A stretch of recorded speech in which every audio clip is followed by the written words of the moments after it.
It's itself on being data-led, with external researchers being brought in to conduct analysis alongside surveys which garnered more than 1,200 responses. I sat down with Business Isle of Man's Chief Exec Tim Cowsill and the Enterprise Minister Tim Johnston. Consultation has been a big part of this, understanding how we deal with the sector. It's been through a lot in terms of cost of living and COVID, and to develop a framework in which supports some of the little aspects that we've seen real change in has been really key. I think it's probably the deepest dive really into our offering, not just in Douglas, but I think across the island. So I think it's been really important to gather that data. The draft local economy strategy is here before us. It is 8 months late though. Let's address that. The Minister did seem very confident it would be here by December, but it was nowhere near that. What caused such a delay? I think the impact of the cost of living crisis and the constant sort of heat that we've had regarding the position of the sector has been a lot, and trying to find the right time to come out with a strategy that can really help overall has been really key. We've done a lot of consultation. We've taken things further than we did. Remember, we've got no framework to understand the health of the local economy at the moment. We can look at general job numbers and overview, but actually what's going on in terms of footfall, in terms of vacancy rates, understanding what the health of our town centres and city centre is, we don't have. So we spent more time doing that and getting it right. It's a long strategy over 10 years. It has to be a framework that can take that. You're saying that this strategy was put together with a huge amount of engagement and consultation, but it would appear that even the consultation that was carried out was not enough, because you're now taking feedback on what's been put together. How confident are you that what's been set out here is good enough? Yeah, and I think the important part was those key bits of work that were done separately on looking across the island at our retail offering, getting an independent report done as a key foundation was very important.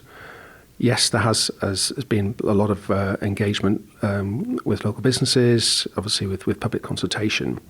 It's such a big, I think, project, lots of threads bringing it together. I think now that it's in this form, I think it is right that we go out again now and just double check and sense check again in certain areas to make sure that people are happy with it, that businesses understand it, and we move it forward, because I think it's such a big piece of work. It is really quite a landmark piece of work. It's many years since anything like this has even been touched on, and I think never to this level of detail. So it's something we do want to get right. How much do you anticipate it'll change between now and the end of September? I think the fundamentals are there. As far as the main frameworks for support, we have those structures in place and the routes through to funding. It's more about fine-tuning, I think, at this stage. And I think that's something that getting that final buy-in, final check-over from the sectors is really important. Something that this strategy hopes to do is make data-led decisions. How many responses did you get to the local economy and high street survey? 1,250. What was clear was that we have a good retail and hospitality offering on the Isle of Man, but the Manx public thinks it could go a lot further. There are gaps. There's physical gaps in the high street, but also in the provision of services as well. So we look at stuff like indoor leisure to retail. There are some unique challenges. If you then break it down into different towns, again, there's a different view across what people expect from each of our towns, and it's quite interesting when you look at it. The likes of Peel and Castletown being very heritage based, and that people expect Douglas to be the town centre and offer that sort of UK multinational independent experience, but not just the retail but the leisure as well, and to have that encompassed into that is really key. So I think there's a lot of ask. I think there's quite a lot of ask for sort of discount brands and support. That comes out very clearly in the data, that there are certain brands and businesses that the Manx public would like to see. And I think it's really key that when you look at it, we've had local businesses fill some of those gaps really, really well. You take some of our hospitality venues, they are offering services that UK multinationals do really, really well. And one thing that we've come out with this is this local first. We want local businesses to fill those opportunities first for us. If they can't come forward, then we'll look at changing that and adjusting the strategy. But the whole framework is very adjustable in terms of what we've developed here. It's over a long period of time, but we can actually break it down and say, okay, well, that's not worked. We've still not got that leisure provision in town. What are we going to change? How are we going to change it? And I think that's very much based on the data and making those informed decisions about what those gaps are. So we will continue to take the information that's come from the consumers. Again, they've got an opportunity to comment on this strategy as well as businesses and as well as local communities. If we just look at what some of the respondents to the local economy and high street survey said in terms of the island's retail offering, leisure and hospitality, 1.9 out of 5 stars for retail, 2.2 out of 5 for leisure, 2.7 out of 5 for hospitality. Do you agree from those figures alone it would appear there is quite substantial amount of work to be done? Yeah, it's clear that there is that the people do expect a certain amount of variation for the island, and I think those aspirations are built into the fact that local communities feel the same. You've got local commissioners and town groups wanting to push that and offer those services, and you've seen some great businesses trying to fill those gaps. So I think it's a great start for us to look at how we can change. And with us continually looking at how this adjusts, I expect those figures to go up, but if they're not going up, we can adjust that as well. Without that input, you'll keep the emphasis on, are we going in the right direction? But there is work to do. But retail rates are lower than the UK in the Isle of Man overall. So we know that, empty shop surveys are lower. We know that the Isle of Man has weathered the storm extremely well, but the opportunity for growth is absolutely there. And I think even more when you're looking at a younger demographic as well. And if you break it down, the younger demographic do expect more from their high streets, and they want to spend local. You had 60 in-person interviews targeting underrepresented groups. What does that mean? That was because we looked at the demographics of what we were getting online, and we saw that there was a gap. So we did do some on the street interviews as part of that to make sure that demographic was covered. That older demographic was missing from the data, so that's why we brought it in. I think the Manx public want more, and I think there was a lot in terms of the opportunity there for us to grow. In terms of other outputs, it was, if you break down the demographics, there is a continuation of a constant message for more variety. That came out for everyone, and that's why we're looking at that gap, and that's why a lot of this is about filling those empty shops with the right things, and that's key to the development of the strategy. You are saying this document is based on extensive research and in-depth consultation and engagement, but you've highlighted that meetings were only held with 13 of the island's local commissioners, which is only a little over half of them. Why did you not engage with them all? I think we gave everyone an opportunity to meet and take that, and we continue to do that. There were interviews as part of the town audits, which the external consultants did as well, in addition. So there was plenty of opportunities for doing that, but we didn't always get full engagement from everyone. One of the so-called pillars of this strategy is to empower local authorities by creating new funding routes. Talk to me about what sort of thing you're considering. I think one thing is looking to turn on again our town and village regeneration scheme. That was a successful scheme post-COVID in looking to how we can improve the look, I think, of our high streets and the frontage of some of our retail units and hospitality units. We're looking at being able to expand that further to help businesses invest. And then we're also looking at setting up a local economy fund. And I think that's the key one really for local authorities. I think the important thing here is that this is not about us as government being prescriptive about what towns or local communities should do. It's very much about listening to those local authorities and those areas and saying, what are you looking to do for your towns, your villages, and then how can we help facilitate that? We would then look to be able to bring forward funding models with an economic case for their projects, their ideas, bring that forward.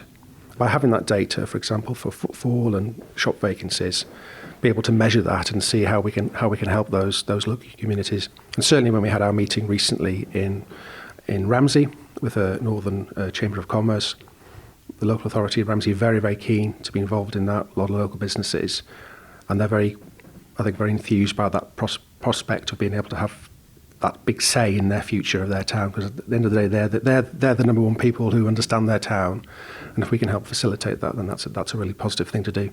How much is being allocated to the local economy fund and all these other ones that you're considering, and is that money that you've already budgeted for, or is that something that you'll have to go back to Treasury for? We've had discussions with Treasury. Some of this will be new funding. Some of it's already in place through our existing schemes. We have funding already for our domestic event fund, and we'll be looking to turn on our town and village regeneration scheme again.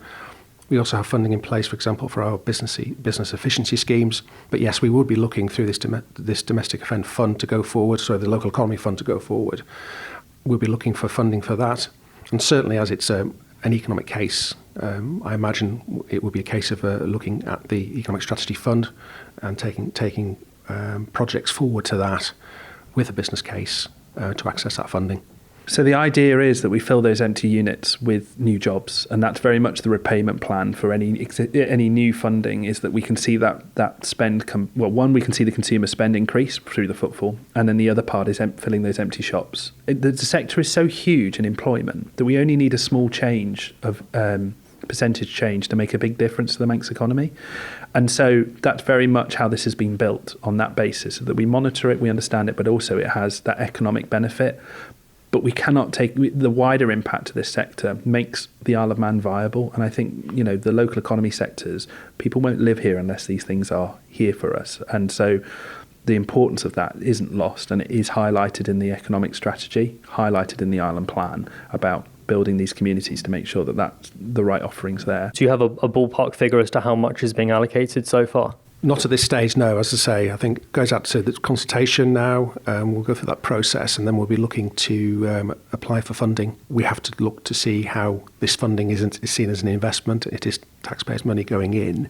Therefore, we have to make sure that we're showing a return on that through various different channels. You say you're going to be developing policies that reduce business risk. What will those policies look like? Well, I think the important thing is that one of the challenges we see for especially businesses starting up in the retail sectors and hospitality is the risks and challenges of doing that. We see that there are difficult sectors to get into. So we're looking to try and how can we de-risk that. So I think helping businesses take a punt, and I think a calculated punt, I think, is the sensible way to look at that, and encouraging sort of pop-ups, looking at empty retail spaces and how we can seed corn sort of new businesses and help them get on that first step of the ladder.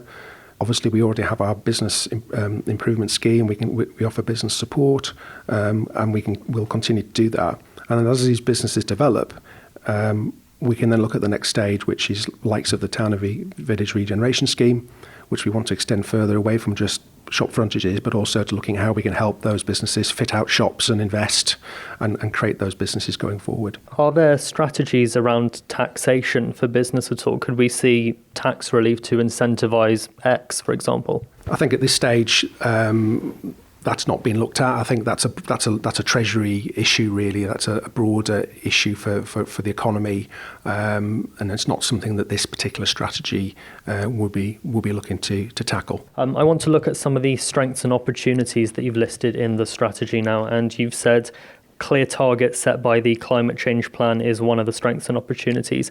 Which targets set out in the climate change plan will help boost the local economy? I think one of the things we recognise, for example, is the costs for business, and I think one of the areas where we're wanting to help businesses invest in is in energy efficiency. So certainly working with our business energy support scheme, helping those businesses look at their energy usage and how we can make that more efficient. I think generally the whole principle of Town Centre First is to make sure that people feel that their local community, their local area is providing the things that they want, and reducing the need to travel and having that sort of community feel, and making sure that the things they expect and see and want to see in their towns and their villages are there and handy and close by for them. In the challenges section, you've said investment is discouraged due to the perception that government is bureaucratic. Is it just a perception? Well, I understand. I think it's always a challenge with government when there's a frustration when people engage with government, and we see it in the Department for Enterprise as well. And we always want to try and minimise that.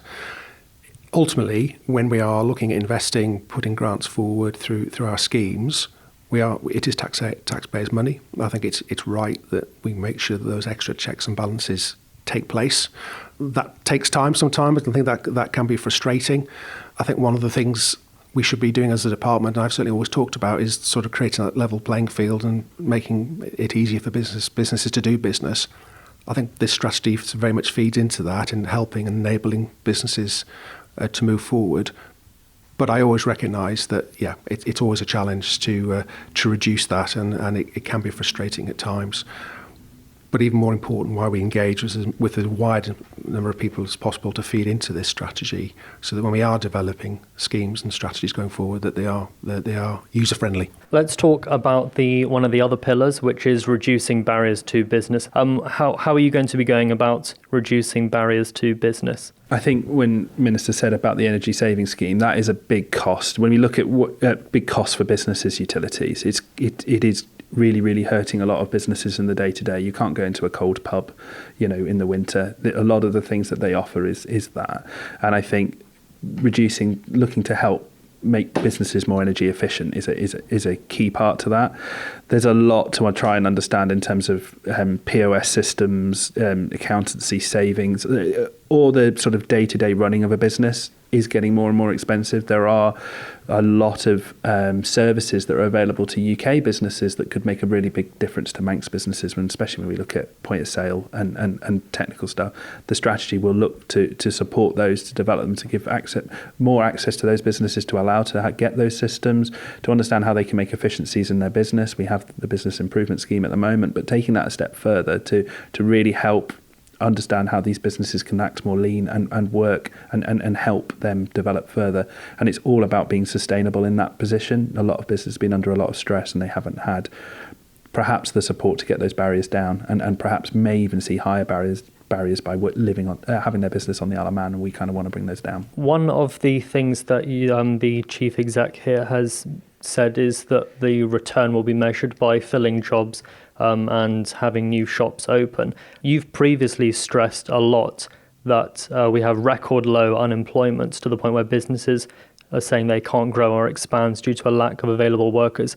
Are you not shooting yourself in the foot with hoping to see changes to these figures? You're absolutely right. There's the challenge we have in the economy at the moment with high numbers of job opportunities and low unemployment. That is a broad challenge that I think we recognise as a major challenge right across the economy, not just in retail and hospitality.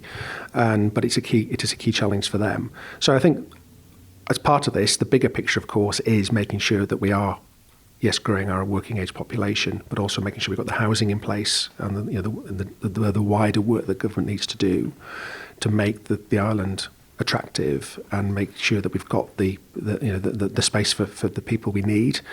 It's also about skills, and it's about making sure that the young people who are living on the island here on the island already feel there's opportunities for them.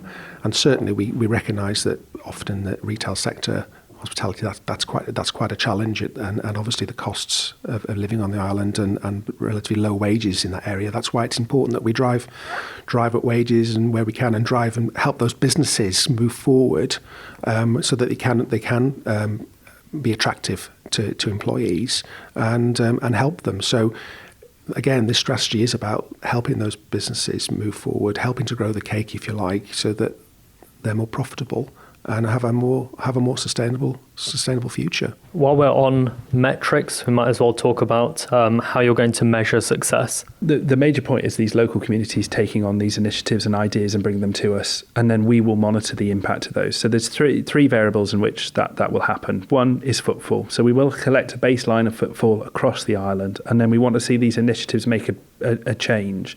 What we are trying to show here is the consumer-based approach. We know that there's an average spend, that when people go out, they go out less, but they spend more.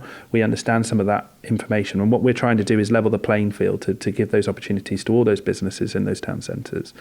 The other part is understanding the vacancy rate and how that changes, and that should decrease as we allow those businesses to have those initiatives and develop those things forward. The other part is the town audits, which the town audits is a baseline of a UK retail consultant, leading retail consultant, that's done a lot of work in Scotland around communities and understanding the urban communities across Scotland, and we've asked them to do this review on the Isle of Man to give us a baseline, to a score. So each town has a score which might look at green areas, to transportation, to public transport, to understanding an overall score, an overall metric of score. And then we expect within a couple of years we'll ask them to come back and do another review, and that change will then give us a good position on the overall regeneration of these town centres. Regeneration isn't just about physical paving slabs, walls, roads. It's also about communities, and we have to find a measure and a metric to understand how that vibrancy works, and the town centre audits are a big key part of that to develop them. This strategy says it will only be reviewed once every 18 months to 2 years. It's a 10-year long strategy, so it would only get about 4 reviews. Are you actually accountable? Well, I think, as I say, this is a longer-term plan. It is a 10-year plan. I think it's right that we do have those regular check-ins because, as I say, you do want to make sure that you're heading in the right direction. And I think the point we're making is that by having those frequent assessments and recognising that this isn't a set-in-stone plan, you can make changes. So I think that the wrong thing to do would be to set off down a road now and say this is what we're going to do for the next 10 years. We may have to change and pivot and move depending on a range of factors as we go along. So is there anything which could prompt an early review? Because with the reviews taking place every 18 months to 2 years, it's fairly likely you won't even be in post to review it because the keys will have been dissolved by that point. Yeah, and I think what we have to say is, of course, we can't dictate what a future administration would do. But to me, the whole point of this is you are identifying what are the challenges that anyone would recognise are the challenges for a community, for a small country like the Isle of Man. How you decide to tackle those in the long term, someone might do something slightly different to that. But understanding what we've got now and setting those metrics and setting a sensible plan for the future, which is about making the island more attractive, making sure we've got a broad, compelling access and variety of hospitality and retail. To me, that is common sense and a sensible thing which should all be striving for, which really should transcend, a 5-year political cycle. And I think one of the things that was very much stressed at the start of this administration when the Island Plan came forward was this recognition that governments working to 5-year cycles and the short-termism that goes into that is not the best way of taking things forward. Having a much more sustainable long-term plan that you can flex and reassess frequently, I think is the right way forward. So obviously the Minister has the business agency underneath him that has been developing this with the agency board, which has representatives from retail hospitality built into it, and it will definitely be reviewed. And I would like to get to a point where we have a dashboard for the local economy, which we expect to show the footfall numbers, which we already do for Douglas on the economic strategy dashboard. We expect to expand that wider, and I expect the business agency to review this when it meets bi-monthly to understand what's going on, what the impact of the schemes, to then inform a wider position. So even though those 2-year formal reviews are in there, we expect to keep an eye on this very, very closely, and any funding and support we get from Treasury will all need monitoring as part of that. So we want to link this into the way that we operate, and this will become an operating rhythm for this strategy, is that then the business agency can highlight and go, look, this isn't working, we think we need to adjust this and this to support it. You're going to be rolling out town centre managers to coordinate groups, initiatives and events across the island. Some people might see that as you telling the community how to run things when you've already said that local representatives are best placed to make decisions. So that's just one of the examples of things that could be brought forward. It is not necessarily up to us to deliver that. That was one of the things that came very clearly from the feedback, was that there is a want to do more events, to focus support for cruise passengers or to run events across the year, and the capacity isn't in the town commissioners to do that, or necessarily the right experience to do so. So one of the things that they came back with that would make a big difference is that they could run more events with that support of someone to come in and do that. And a lot of them do that are doing that on the side. And actually the importance of events is really, really key and comes through in the strategy.